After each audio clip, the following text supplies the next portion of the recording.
So we've talked a lot about roasting turkeys, but there are also people that smoke turkeys, people that use a fryer. So what are some things that are specific to smoking a turkey or frying a turkey that people need to think about? So really, it's the same rules apply when it comes to cooking to the right temperature. The idea of smoking is about having a turkey that is going to be cooked really low for a long amount of time. I still need my turkey to get to 165 degrees at some point through that cooking process. Frying is kind of the opposite. Really high temperature, short amount of time.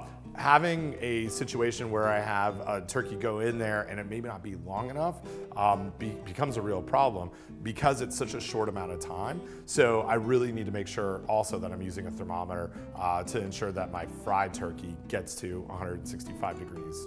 Right. And is there a minimum temperature that you need to be above while you're smoking a turkey? There are minimum temperatures. Really, you want to be at least above like 200 degrees. Most of the time you're going to smoke a little bit higher than that, but at 200, even after a long time, it's going to take a long time to get us to 165. So one of the concerns that I hear fairly often whenever the subject of frying a turkey comes up is that you really should never fry a frozen turkey. So why is that?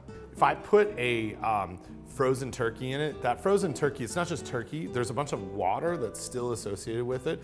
And so the water and oil combination at really high heat gives me a chance of ignition and leads to fires. And it has to do with that connection of water that gets really, really hot really, really quickly.